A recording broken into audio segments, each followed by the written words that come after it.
सड़क पर चलते हुए वो एक पल तो हम सबने महसूस किया है। आप अपनी ही धुन में जा रहे हैं और अचानक सन्नाटे को चीरती हुई एक बिल्ली आपका रास्ता काट जाती है और आप या आपके साथ वाला कोई वहीं ठिठक जाता है। एक अजीब सी हिचकिचाहट होती है। सवाल ये है कि ये हिचकिचाहट आती कहां से है? आखिर बिल्ली के रास्ता काटने की ये बात हमारे दिमाग में इतनी गहरी क्यों बैठी है? क्या इसके पीछे वाकई कोई सच्चाई है या ये बस एक कहानी है जो सदियों से सुनाई जा रही है? हाँ, और कमाल की बात यह है कि ये इतनी आम मान्यता है कि हम इस पर सवाल ही नहीं उठाते। ये हमारी आदतों में, हमारी भाषा में मतलब घुल-मिल गई है। ये सिर्फ एक अंधविश्वास नहीं है, ये एक सामाजिक व्यवहार बन चुका है और ऐसी ही चीजों की तह तक जाना हमेशा दिलचस्प होता है। बिल्कुल। तो आज हम इसी मान्यता की तह तक जाने की कोशिश करेंगे। हमारे पास जो स्रोत हैं उनके आधार पर हम इस गुत्थी को सुलझाएंगे और इसे 3 अलग-अलग कसौटियों पर कसेंगे। विज्ञान और तर्क की कसौटी, हमारे धर्म ग्रंथों की कसौटी और इतिहास की कसौटी। सही कहा, ढांचा यही रहेगा। पहले देखेंगे कि क्या विज्ञान इसके बारे में कुछ कहता है, फिर हम अपने शास्त्रों में झांकेंगे और यकीन मानिए वहां कुछ बहुत ही चौंकाने वाली बातें मिलेंगी। और आखिर में अगर इन दोनों जगहों पर इसका कोई आधार नहीं मिलता तो हम ये समझने की कोशिश करेंगे कि ये विचार समाज में इतना मजबूत कैसे हो गया। तो फिर शुरुआत कहां से करें? मेरे ख्याल से सबसे पहले विज्ञान और कॉमन सेंस की कसौटी पर ही इसे कसकर देखना चाहिए। क्या वैज्ञानिक रूप से बिल्ली के रास्ता काटने और हमारे साथ कुछ अच्छा या बुरा होने में कोई भी कनेक्शन है? अगर आप सबूत और तथ्यों की बात करें तो इसका एक शब्द में जवाब है नहीं। आज तक कोई भी स्टडी, कोई भी वैज्ञानिक प्रमाण ऐसा नहीं मिला है जो ये साबित कर सके कि एक जानवर के सड़क पार करने से किसी इंसान की किस्मत पर असर पड़ सकता है। ये पूरी तरह से एक जिसे अंग्रेजी में इल्यूजरी कोरिलेशन कहते हैं वो है। लेकिन इसका मतलब ये नहीं कि इसके पीछे कोई व्यावहारिक वजह नहीं थी। असल कहानी उन वजहों में ही छुपी है। अच्छा, व्यावहारिक वजह मतलब इसके पीछे कोई लॉजिक था जो वक्त के साथ कहीं गुम हो गया? बिल्कुल। स्रोत हमें उस जमाने में ले जाते हैं जब आज जैसी सुविधाएं नहीं थीं।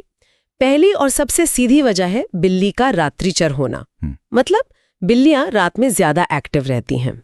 अब आप कल्पना कीजिए 200-300 साल पहले का कोई गांव या कस्बा, सड़कों पर स्ट्रीट लाइट्स नहीं है, बस चांदनी का या मशाल का हल्का सा उजाला है और आप किसी बैलगाड़ी, घोड़े या पैदल ही कहीं जा रहे हैं। और ऐसे में कोई जानवर तेजी से आपके सामने से गुजरे तो जाहिर है घोड़ा या बैल बिदक जाएगा। इंसान खुद चौंक कर गिर सकता है, संतुलन बिगड़ सकता है, कोई भी छोटी मोटी दुर्घटना हो सकती है। ठीक यही होता था। और उस दुर्घटना का दोष किस पर डाला गया? बिल्ली पर। लोगों ने ये नहीं सोचा कि असली वजह अंधेरा और जानवर का अचानक सामने आना था। उन्होंने इसे अपशगुन का नाम दे दिया। इसी में एक और परत जुड़ती है काली बिल्ली की। रात के घने अंधेरे में काली बिल्ली को देख पाना और भी मुश्किल होता था। इसलिए काली बिल्ली से जुड़ी दुर्घटनाएं शायद ज्यादा होती थीं और यहीं से काली बिल्ली को और ज्यादा अशुभ मानने की धारणा मजबूत हो गई। अंधेरे वाली बात तो समझ आती है, लेकिन ये मान्यता तो दिन के उजाले में भी उतनी मजबूत है। तब तो कोई जानवर बितकेगा नहीं। तो क्या दिन में इसके पीछे कोई और वजह थी? उसे गुजरते थे। अब बिल्ली एक छोटा जानवर है, लेकिन उसकी इंद्रियां बहुत तेज होती हैं। वो किसी भी खतरे को, जैसे किसी सांप, जंगली कुत्ता या किसी और शिकारी जानवर को देखकर तुरंत भागती है। अच्छा। तो जब कोई मुसाफिर किसी बिल्ली को तेजी से रास्ता पार करके भागते हुए देखता था तो वो इसे एक संकेत समझता था। एकदम सही। वो समझ जाता था कि बिल्ली यूं ही नहीं भाग रही, जरूर आगे कोई खतरा है जिससे डरकर वो भागी है। तो समझदारी इसी में थी कि कुछ पल रुक जाओ, आसपास देख लो, और जब तसल्ली हो जाए कि कोई खतरा नहीं है तब आगे बढ़ो। ये एक बहुत ही प्रैक्टिकल और जान बचाने वाला तरीका था। बिल्ली का रास्ता काटना अपशकुन नहीं बल्कि एक अलर्ट था कि सावधान, आगे खतरा हो सकता है। एग्जैक्टली। कमाल है। मतलब जो चीज हमारी सुरक्षा के लिए एक संकेत थी वो धीरे धीरे हमारे डर का कारण बन गई। हमने खतरे को भुला दिया और सिर्फ संकेत को ही अपशगुन मान लिया। बिल्कुल, एक उपयोगी आदत एक खोखले अंधविश्वास में बदल गई। और यहीं पर हमारा दिमाग हमारे साथ एक खेल खेलता है जिसे मनोवैज्ञानिक कन्फर्मेशन बायस या पुष्टिकरण का पूर्वाग्रह कहते हैं। स्रोत इसका बहुत साफ जिक्र करते हैं। हाँ, ये वो जाल है जिसमें हम सब कभी ना कभी फंसते हैं। हम अपनी कहानी को सच साबित करने के लिए सबूत ढूंढते हैं, न कि सच्चाई जानने के लिए। आपने सही पकड़ा। मान लीजिए आप मानते हैं कि बिल्ली का रास्ता काटना बुरा होता है। अब 1 महीने में 20 बार बिल्ली ने आपका रास्ता काटा, 19 बार कुछ नहीं हुआ, आपका दिन एकदम सामान्य गया। लेकिन एक बार, सिर्फ एक बार संयोग से आपका कोई काम बिगड़ गया या आपकी किसी से लड़ाई हो गई, आपका दिमाग क्या करेगा? वो उन 19 घटनाओं को पूरी तरह नजरअंदाज कर देगा और उस एक घटना को पकड़ लेगा। और मैं खुद से कहूंगा, देखा, मुझे सुबह ही पता था, बिल्ली रास्ता काट गई थी, इसीलिए आज का दिन खराब गया।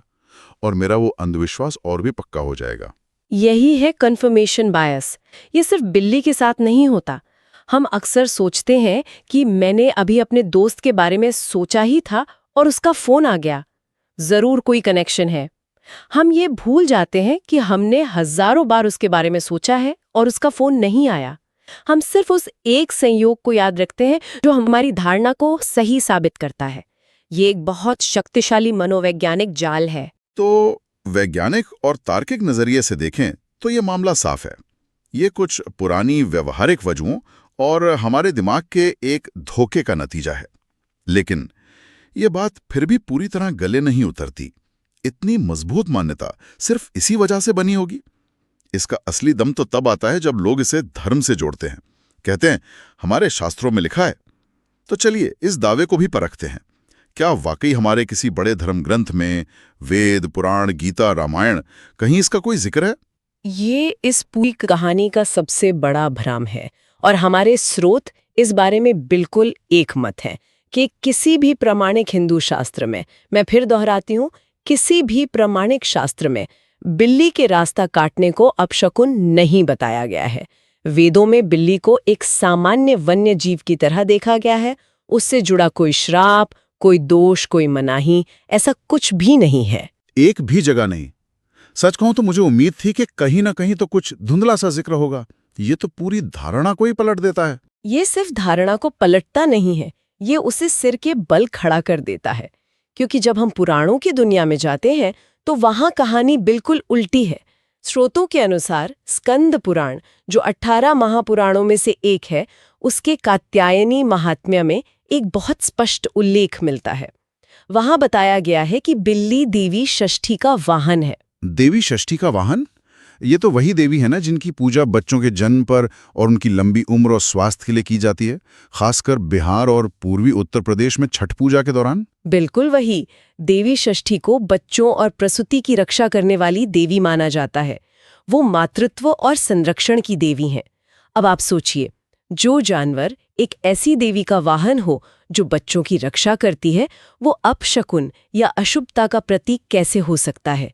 इस संदर्भ में तो बिल्ली रक्षा, शुभता और वात्सल्य का प्रतीक हुई। बचपन में मेरी दादी हमेशा कहती थी कि अगर बिल्ली रास्ता काट जाए तो 10 कदम पीछे हटकर थूकना चाहिए। अब समझ आ रहा है कि उसके पीछे कोई शास्त्रीय लॉजिक तो बिल्कुल नहीं था। बिल्कुल नहीं था, बल्कि भारत के कई ग्रामीण इलाकों में आज भी षष्ठी माता की पूजा की परंपराओं में बिल्ली को एक शुभ जीव माना जाता है। और सिर्फ पुराण ही क्यों, अगर हम पंचतंत्र और जातक कथाओं जैसी लोक कथाओं को देखें तो उनमें भी बिल्ली को कहीं भी एक अशुभ प्राणी के तौर पर नहीं दिखाया गया है। उसे हमेशा एक चतुर, बुद्धिमान और कभी-कभी धूर्त प्राणी के रूप में चित्रित किया गया है, लेकिन अशुभ कभी नहीं। तो ये बात तो बिल्कुल साफ हो गई। न विज्ञान इसे मानता है, न हमारे शास्त्र, बल्कि शास्त्र तो इसका ठीक उल्टा कहते हैं। तो फिर ये सवाल और भी बड़ा हो जाता है कि आखिर ये अंधविश्वास आया कहाँ से? अगर इसकी जड़ें हमारे देश की जमीन में नहीं है तो ये पौधा उगा कैसे? देखिए, इसकी जड़ें कई जगहों पर फैली हुई हैं, कुछ इतिहास में, कुछ समाज में। स्रोत इसके पीछे 3 मुख्य कारण बताते हैं। पहला कारण हमें भारत के बाहर ले जाता है, मध्यकालीन यूरोप में। मध्यकाल में यूरोप के कई हिस्सों में खासकर काली बिल्ली को जादू टोने और चुड़ैलों से जोड़ा जाने लगा। ऐसा माना जाता था कि चुड़ैलें काली बिल्ली का रूप धारण कर सकती हैं या काली बिल्ली उनकी सहायक होती है। उन्हें शैतान का प्रतीक तक कहा जाने लगा। अच्छा, तो ये बिल्ली और जादू टोना वाला कनेक्शन वहां से शुरू हुआ, पर वो भारत कैसे पहुंचा? औपनिवेशिक काल में जब यूरोपीय शक्तियों का भारत में आगमन हुआ तो वो सिर्फ व्यापार और शासन ही नहीं लाए, अपनी कहानियां, अपनी मान्यताएं और अपने अंधविश्वास भी लाए। और धीरे धीरे उनकी ये काली बिल्ली से जुड़ी नकारात्मक धारणा भारतीय समाज में भी घुलने मिलने लगी।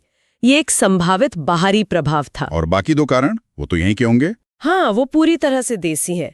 दूसरा और शायद सबसे बड़ा कारण वही है जिसकी हमने शुरू में बात की थी, हमारी अपनी पुरानी चेतावनी प्रणाली का गलत मतलब निकाल लेना। जो चीज कभी एक समझदारी भरा काम थी कि भागती बिल्ली को देखकर रुक जाओ, आगे खतरा हो सकता है, वक्त के साथ उसका असली मतलब खो गया। लोगों ने खतरे को भुला दिया और बस बिल्ली के भागने को ही अपशकुन का नाम दे दिया। और फिर तीसरा और शायद सबसे ताकतवर कारण आता है सामाजिक परंपरा। जो हमने अपने बड़े बुजुर्गों से सुना, उसे बिना सवाल किए सच मान लिया और अगली पीढ़ी को सौंप दिया। और ये हर उस मान्यता के साथ होता है जिसकी जड़ों को कुरेदा नहीं जाता। एक पीढ़ी दूसरी को बताती है ऐसा होता है, हमारे बड़े भी यही मानते थे। सवाल पूछने की जरूरत ही महसूस नहीं होती क्योंकि ये परंपरा का हिस्सा बन जाता है। मेरे दादाजी ऐसा करते थे, इसलिए मेरे पिताजी ने किया और इसलिए मैं भी कर रहा हूं। ये चक्र चलता रहता है। तो ये 3 चीजें, यूरोप से आया एक बाहरी विचार, एक पुरानी समझदारी भरी आदत का मतलब खो जाना और बिना सवाल किए पीढ़ी दर पीढ़ी इसे आगे बढ़ाना, इन सब ने मिलकर इस मिथक को इतना बड़ा और मजबूत बना दिया। तो आज की इस पूरी बातचीत का निचोड़ अगर एक लाइन में निकालना हो तो वो यही है कि बिल्ली का रास्ता काटना सिर्फ एक मिथक है जिसका ना कोई वैज्ञानिक आधार है और ना ही धार्मिक। बिल्कुल, सार यही है। विज्ञान कहता है कि ये व्यवहारिक वजहों और मनोवैज्ञानिक भ्रम का नतीजा है, और हमारे शास्त्र कहते हैं कि इसका अशुभता से कोई लेना देना नहीं, बल्कि स्कंद पुराण के अनुसार तो बिल्ली देवी षष्ठी का वाहन होने के नाते शुभता और रक्षा का प्रतीक है।